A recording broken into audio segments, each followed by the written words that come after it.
Hey, God's pirate. Remember I told you I goofed up?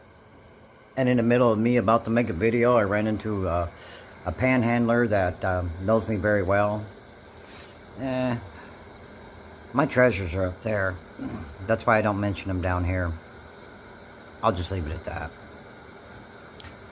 But the video, what I was basically trying to say is, while I was door dashing, I really goofed up. I went ahead and took an order for $2.50. Why did I take it?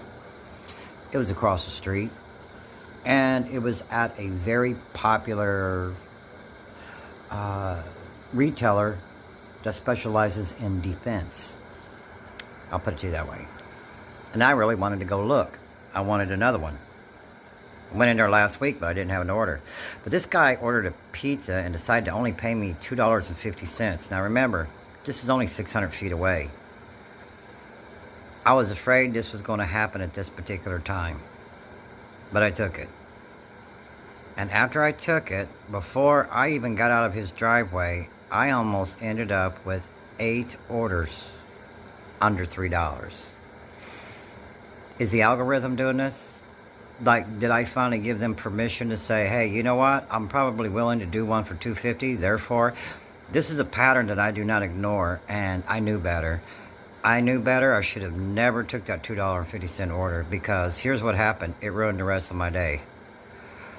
I already declined 8 orders. How many more orders do I have to decline before they get back on track to saying, you know what, let's just be fair about this? Because, like, the other orders, they weren't across the street. They were 2 miles, 2.5 miles.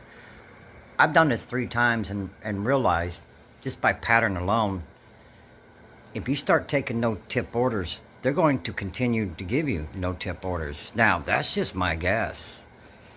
But the pattern doesn't suggest anything else but. So, when I went to go make that video, I kind of ran into one of the...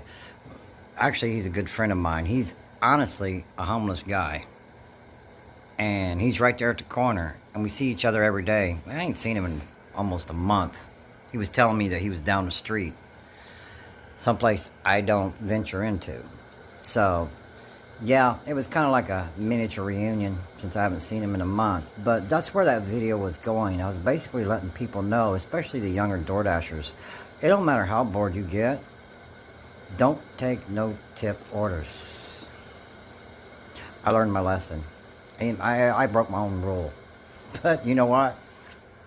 I got an extra $2.50 before I quit for the rest of the day.